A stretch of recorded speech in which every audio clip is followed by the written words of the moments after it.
Hello, my name is Rideshare Sean, and in this video we're talking about rideshare expenses. I have a total of 2 channels. This channel, the Rideshare Sean channel, and I have another channel called Slimming Sean because I'm down, I lost 75 pounds so far, and I'm on my way to 100 pounds lost. But the way that I calculated it is I don't know, probably December or something, 2024. I started in October, started losing weight in October 2023, October 10th, 2023. But every 10th of every single month, I post on my website, onlyyourbodymatters.com, the results from my weight loss for that month. In this video, we're talking about expenses that cost you every month as a rideshare driver, but a single one-time expense for rideshare drivers to set up a vehicle is just a one-time expense. And I would say the most handy accessory that a rideshare driver absolutely needs is a good dash cam. The one that I use is called a Vantrue Pro, and it records in 1920 by 1080 resolution, and it records outside the car and inside the car. And also it has a pretty good microphone, and I never had to use it for a passenger, but I have had to use it when I got pulled over by the cops. The biggest expense a rideshare driver will ever have is maintenance costs, and we want to keep those to a minimum. So how we do that is from regular maintenance. I'm talking about oil changes all the time. In my car, I change the oil in it every 2 weeks. So that would cost me $120 a month. So every one of those oil changes that I've done and everything I've ever done to the car since I've owned it in 2016 December is on one of my websites, ridesharedriver.blog. And that's your first biggest expense. A lot of people think that just because they see a number in their phone, that's what a rideshare driver makes. That is not even close to what a rideshare driver makes. First, your basic expense is going to be maintenance. Then your second biggest expense is going to be fuel. And then your third biggest expense is going to be auto insurance and your car payment if you have one. If you don't, that's cool too, but everything that you do for rideshare driving all is added together. And then after your expenses, that's actually what a rideshare driver earns. That's what they make. And in my experience, if you make minimum wage even, after expenses, that's a good thing. I don't think you even make that much money. The following numbers are numbers for my vehicle. I drive a hybrid 2011 Prius. So everybody is going to have different numbers that they need to make every day. And if you get a new vehicle, if you're in the market for a new vehicle, I highly recommend that you get a hybrid vehicle, not a fully electric vehicle, but a hybrid vehicle. All of the major manufacturers make a hybrid vehicle, and it is my strong recommendation that you get a hybrid vehicle. The second major expense that a rideshare driver faces are fuel costs. Now, I have a hybrid vehicle, and it costs me about $25 per day for fuel costs. So if you multiply that times 30, it comes out to $750. That's my cost. So if you have a non-hybrid vehicle or whatever it is that you choose to drive for Uber or Lyft or whatever you choose to drive, it is going to be a different cost. But that on average is about what I spend. The third biggest expense to an Uber driver or a rideshare driver is their car payment in auto insurance, and those are fixed costs. So like a while ago, I paid my car off completely. So I just have to deal with insurance. So with the rideshare rider and $50,000 in uninsured motorist coverage, it costs me about $370 per month. So whatever it is, those costs need to be added up and then divided by 30, and that's what you need to make every single day. And then everything after that number is what the rideshare driver gets to keep.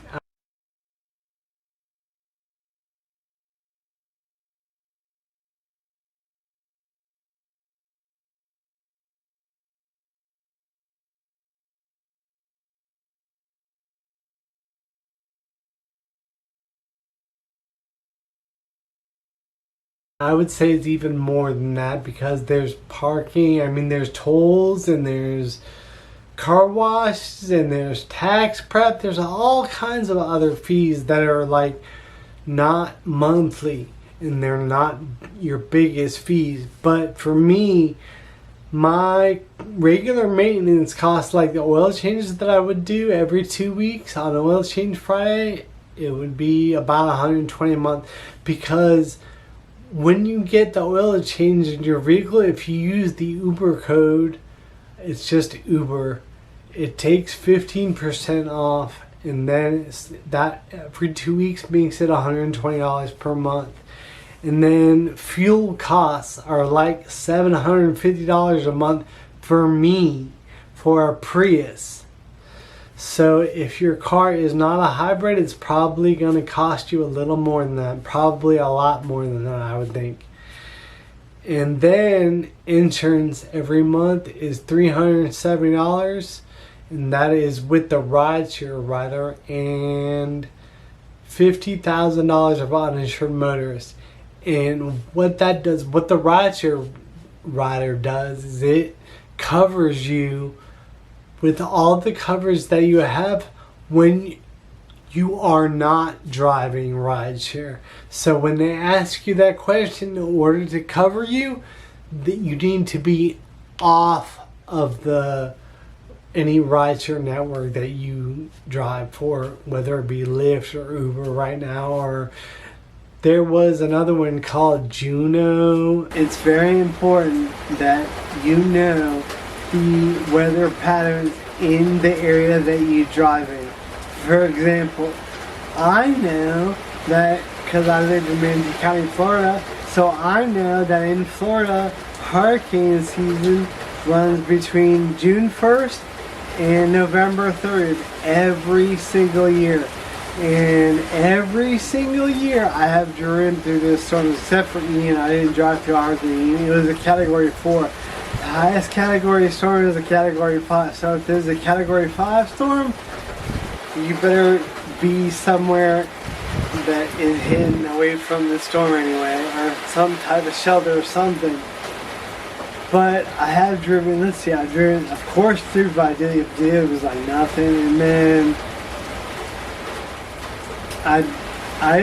Hurricane Ida, I don't know, I've driven in every storm for the past 6 years. Every storm except for Hurricane Ian. I stayed at the house for Hurricane Ian, but I could have driven through it, I just didn't know. I mean, there was heavy winds and heavy rain, and they closed down a lot of bridges, so I just stayed home during Hurricane Ian. And we were without power for 5 days after that. Being without power is the absolute worst, especially in Florida, because there's no air conditioning. There's a lot of things that you take for granted, like even when you walk into a room and you like flick the light out and you're like, oh, you just remember that the power out. You need, like, after a while, like, it's been, I'm almost 50 now, so it's been like 40 years. So I just now figured out to have lanterns, not the kind of lanterns that you light, but they're very handy. Flashlights and lanterns that are powered via batteries are very helpful. Like when you go into a room and then you switch on a light and it doesn't work, and you're like, oh yeah, I need the lantern. You gotta bring a lantern with you everywhere, even when it's daylight out. everywhere. There's just never enough light, especially when you're out of power. So when you're out of power, there's no air conditioning, and there's no lights, there's no cooking of food. So there's a lot of eating of like things like Pop-Tarts and SpaghettiOs and all kinds of things that you can eat without being cooked. So basically junk food. But I've driven through all of them. So every year before hurricane season starts, except for this year because I've been broke, because there's something wrong with Ruby. So Ruby's not drivable right now, so I have no income at the moment. But every year before June, I always put new tires on the car and put new brakes all the way around, and I did everything so I could drive in the rain with the best brakes and the best tires. Those are actually not, oh, and the best windshield wipers. And I always have bulbs on hand for like headlights and for like blinkers and stuff, because I want to be able to, everybody to be able to see me, and I want to be able to see everything. Like sometimes, like, you know, like after November 4th, you know, they do the time change here. Every state in all of America participates in the time change, which is so stupid. But states like Arizona and Hawaii don't include themselves in the time change at all, which is a very good thing. The time change is absolutely stupid. I just don't know why it even happens. It's very expensive. It causes a lot of problems, and it's absolutely not necessary at all. It doesn't help anything. But anyway, like in November and December, it gets dark kind of early. So later on in the day, on the way home in the past year, the past 2 years, the past 3 years, I've been driving into the night. I don't like to drive at night anymore, but I do. I can't help the fact of driving into the night. The time change makes that happen, and it's absolutely stupid. But anyway, I drive into the night all the time, so it's very important that I have good headlights. Like right now, I just did this yesterday because I was driving in the rain, that one of my headlights is out. So I got a bulb, so I'm going to replace that headlight. Hopefully that'll fix the issue. Today is Thursday, August 15, 2024. The most treacherous month for hurricanes in Florida anyway, because all the waters all around Florida are warm. The most treacherous month for hurricanes is September. That's next month. So just because there's a big number or a number that's in the Uber app on your phone does not mean in any way that's the amount of money that a rideshare driver will get from Uber. I mean, that a rideshare driver makes, that money will come from Uber. Uber is really good about paying people and giving you your money back. And if you drive for Uber Human, they very rarely ever take any money back from you. But if you drive from Uber Eats, they take money back from you all the time. I heard that from a passenger that drives for Uber Eats. So if you got value from this video at all, please like and share it and subscribe to this channel. Okay, but you drive it? Yes. You do? I do. Okay. Yeah, but before I get into a car, so I get in the car, I can't drive until I repeat the mantra, driving is the most dangerous thing I do. And then once I say that, then I can drive. Okay. Because otherwise you get in the car and like the phone's there and you hear a little ding, you're like, who's that? And you got one hand on the wheel and then you're like, it's so Driving easy. Driving is the most dangerous thing that I can do.